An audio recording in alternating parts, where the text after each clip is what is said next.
Heather, that's exactly right. And, there have been officials out here, where they're working back and forth in Clearwater. I'd like to tell you the road's been closed off, but we've still seen some people try and make their way through, turn around. A couple of trucks actually did, but just to echo what you guys said, not a good idea. Okay, so at 5 o'clock in the morning, Greg had been telling me he was really concerned about what was going to happen when low tide set in. That was set for 5 o'clock in the morning. Sean Daly and I are out here. Sean's doing some surveying, some field work for us here this morning, and we really thought it was pushing back. We thought it was getting better, but right around 5 o'clock in the morning, things did get a little bit worse as far as the amount of surge that's coming in. The winds also picked up a good bit, and now we got a band of rain coming in, although that doesn't really paint the picture. We haven't had a lot of rain out here.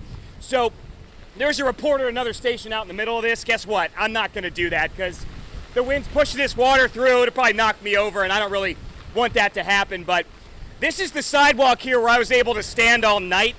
That's now underwater. We did have a bare spot here on Coronado Drive.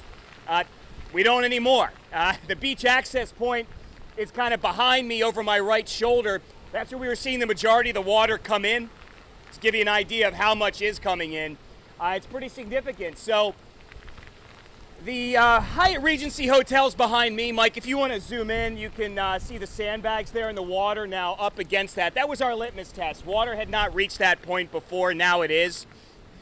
So, why at low tide is the water coming up, right? And as it was explained very clearly to me by Greg, the storm's more powerful than the tide, and it's pushing more water in here. So that's a situation. I'm glad you guys came back to me because it is getting worse. I mean, this is what evacuation zone A, right? This is why they evacuate. This is why that they pull people out of here. It's certainly not safe to even be out here in any kind of vehicle. We're up on the sidewalk, a bit higher ground.